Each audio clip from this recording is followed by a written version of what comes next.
अब भारत की कौन सी एजेंसी डूब के मरेगी, क्योंकि भारत की सारी एजेंसियों ने कहा था कि इसमें दलाली नहीं हुई। सुप्रीम कोर्ट ने भी उसमें जांच करवाने से रोक दिया था। तो अब कौन कौन इसमें फंसेंगे?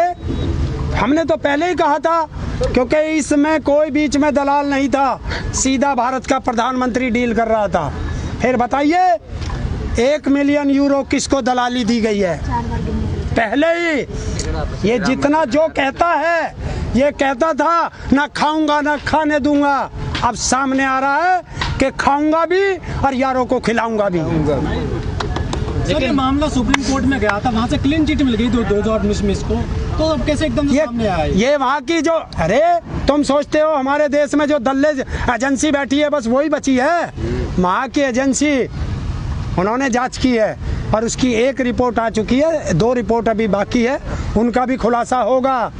और शायद वो तो नाम भी बता देंगी कि मोदी ने ली है या अमित शाह ने ली है या यहाँ के रक्षा मंत्री ने ली है तो या यहाँ के वित्त मंत्री ने ली है, किसने ली है, सबका नाम आएगा उसमें। गोगोई जी राज्यसभा पहुँच गए हैं जिन्होंने इसमें जजमेंट दिया था इसमें। अरे यही तो सारा दुर्भाग्य है भारत का, कि भारत के जो न्यायपालिका थी, हर आदमी न्यायपालिका पे विश्वास करता था कि जब कहीं कोई न्याय नहीं मिलेगा कि आजा तुझे कोर्ट में भुगतूंगा। अब तो कोर्ट भी इनका गुलाम हो चुका है। ये साबित कर दिया गोगोई जी ने 2 महीने के अंदर अंदर राज्यसभा पहुंच करके। नोटबंदी से हुआ क्या? उन्हें ये उद्योगपतियों का फायदा किया कि तुम्हें जो है हजार के नोट के लिए तुम्हें जो है 2 तिजोरी रखनी पड़ती थी। लो मैं 2000 का नोट चला देता हूँ, 1 तिजोरी से ही काम चल जाएगा तुम्हारा।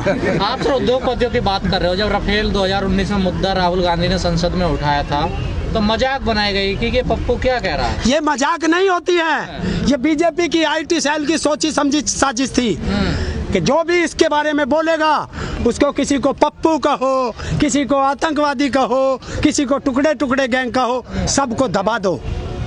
ये चाल होती है राजनीतिक पार्टियों की। ऐसा तो नहीं कहीं बीच के जो लोग थे उन्हीं के पास पैसा आया हो, सरकार को पता नहीं? अरे मोदी के आया है। ये 2 सरकारों की बिल्कुल सीधी वो थी डील, इसमें कोई बिचौलिया नहीं था। मोदी इस डील में वो था, मोदी ने कहा था कि ये बिल्कुल गंगा की तरह पवित्र है, मैंने डील की है। तो मोदी जवाब दे कि ये मोदी ने खाया या राजनाथ ने खाया या अमित शाह ने खाया या निर्मला सीतारमण ने खाया, और कौन खाएगा? वो तो कहते हैं मैं फकीर हूँ, वो कैसे ले लेंगे दलाली? फकीर बताते हैं खुद को वो तो। देखिए कपड़े पहनते 8,500 करोड़ के हत्ती में चलता है, 1 लाख 10 लाख का सूट पहनता है, 1 लाख का चश्मा पहनता है और 1.5 लाख का पेन रखता है और दिन में 10 ड्रेस बदलता है और कभी सींग लगा टोपा पहनता है तो कभी दाढ़ी बढ़ा के पहनता है। तो ये क्या है? फकीर ऐसे रहते हैं? ये फकीर होते हैं? राजा महाराजाओं से भी ये देश का किंग जोंग बनने की पूरी कोशिश कर रहा है। बच जाओ, आपके बच्चों को बिल्कुल तुम्हें जो है वो बना देगा, क्या बोलते हैं, फकीर भिखारी, तुम्हारे बच्चों को बना देगा। अभी तो तुम्हें ये लग रहा है कि किसान फंस रहा है, किसान नहीं, SC ST OBC। जब तुम्हारे सरकारी नौकरियां रहेंगी नहीं तो आरक्षण क्या लेके झुनझुना बजाओगे?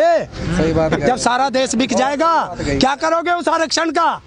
उस सर्टिफिकेट का क्या करोगे तुम लोग? तो SC ST OBC नहीं है इस आंदोलन में किसानों के? मैं कह रहा हूँ सब आओ, एक साथ कूद जाओ। अभी है नहीं, अभी है, थोड़े हैं, सबको आना पड़ेगा, अभी जागरूक कम है। का जाट तो OBC में आवे तो फिर आइए, तो मर रहे हैं। अरे SC कहाँ जाएगा? आपने तो OBC मैं तो अरे सबका कह रहा हूँ, केंद्र में भी तो OBC है, वो भी आ जाओ। मैं तो सबके लिए कह रहा हूँ, मैं बिरादरीवाद पे नहीं जा रहा। क्यों आपने कहा भी? अरे मैं सबके लिए कह रहा हूँ कि भाई जो तुम्हें का जाट भी OBC में आता तो अरे उन्हें भी कह रहा हूँ, मैं तो सबको कह रहा हूँ, क्योंकि ये भी तो भटके पड़े थे।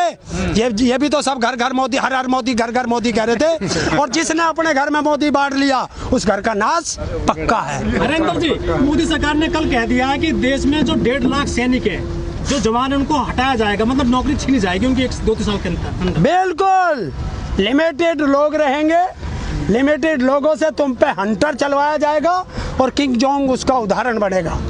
ये देख लेना, तानाशाही होगी पक्का। जब तुम्हारे बच्चे पढ़ लिख नहीं सकते आईएएस तुम्हारा नहीं बन सकता। 450 लोगों को बैकडोर से आईएएस बनाया जा रहा है। तो उसका विरोध थोड़ा ही कर रहे हैं आप। कौन? आप सबका करना पड़ेगा। उसकी शुरुआत तो 1 साल पहले हुई, तब तो नहीं आए आप। अरे यार, आज तो दिन लिखड़ा, जब से तुम्हारी आंख खुल जाए तब से सवेरा है, बच लो। मतलब सांप निकल गया, लकीर पलट हो जाए। अरे कहाँ लिकट गया, अभी तो 450 बनने, 30 ही तो बने। और तुम अब लड़ लो, किंग जोंग को हटा लो, उन्हें सबको जेल भेजा जाएगा जो 30 बन गए हैं बैकडोर से। जब उनके पास डिग्री नहीं है कैसे बन गए? वही फर्जी, जैसी राजा की डिग्री ऐसी अपनी प्रजा की डिग्री फर्जी देगा ये। सरकार तो उन्हें पहले से रखती थी, अब मजबूत कर दिया, उनको पक्कों में कर दिया। हाँ तो इसीलिए पहले कॉन्टेक्ट पे थे ना, तो कभी भी लिकाट दो, कभी भी बांट दो। अब तो वे जो आईएएस और बन के जाएंगे, उनके सिर पर सचिव बन के बैठेंगे। और वो जितने भी बना रहे हैं वो सारे आरएसएस की सोच वाले बना रहे हैं। कल का एक योगी जी का वीडियो वायरल हो रहा है जहाँ वो मीडिया कर्मी को एक गाली दे रहे हैं। बहुत अच्छी बात है, गाली देना बहुत अच्छी बात है। देखिए वही तड़वे चाट मीडिया है। अरे सरकारी मीडिया नहीं है, एएनआई है, एएनआई है, सरकारी नहीं है, ध्यान रख। पर सरकार सबकी बात करती है तो ऐसी तड़वे क्यों चाट रही है? आई ना अकल। वो तो बाइट लेने। देखिए गुलाम जो होगा ऐसे ही गाली खाएगा। हमने कहा था गुलाम क्यों बनते हो इनके? अगर तुम में हिम्मत है तो निष्पक्ष रहो, जेल भेजेंगे भेजने दो। बात पे योगी जी के बारे में क्या कहेंगे, उनका रवैया सही था क्या? अरे ये तो उनकी पहले से आदत रही है, ये तो पहले से आदत है इन लोगों की कि जो भी आगे बढ़ के बोलेगा उसे गाली देंगे, डंडे से डराएंगे, जेल से डराएंगे। वो तो कह रहे हैं लास्ट के 3 सेकंड का एडिट कर दिया है। किसने करा? पूरा चौरसिया कर रहा है, दीपक चौरसिया। तो दीपक चौरसिया से क्या हो कि पूरी वीडियो जारी कर दे, एएनआई के पास होगी। पूरी क्यों नहीं करते? तो लाइव चल रहा था। है? वो तो लाइव चल रही थी वीडियो। नहीं, मैं तो ये कह रहा हूँ एडिट कर दी, और वो किसी छोटे मोटे ने नहीं। भारत के भूतपूर्व आईएएस ऑफिसर, जो हिंदुस्तान का सबसे ज्यादा पढ़ा लिखा, सबसे ज्यादा इंटेलिजेंट आईएएस ऑफिसर था, उसने वो जारी करी है, सूर्य प्रताप सिंह ने। तो ये तो उनने जारी किया। वीडियो को सही बताया। योगी जी मेहनत है, उनको ऐसी भाषा शोभा देती है क्या? है? योगी जी मेहनत है, मन में रहते हैं। अरे ये तो सबसे ज्यादा हो सके उस टाइम सुल्फे में दम मार लिया हो। ये सारे सुल्फा पीने वाले हैं। जबान फिसल जाती है सर, है? जबान फिसल जाती है तो माफी, जबान फिसली थी तो माफी मांगते क्यों? तो मुख्यमंत्री क्या है?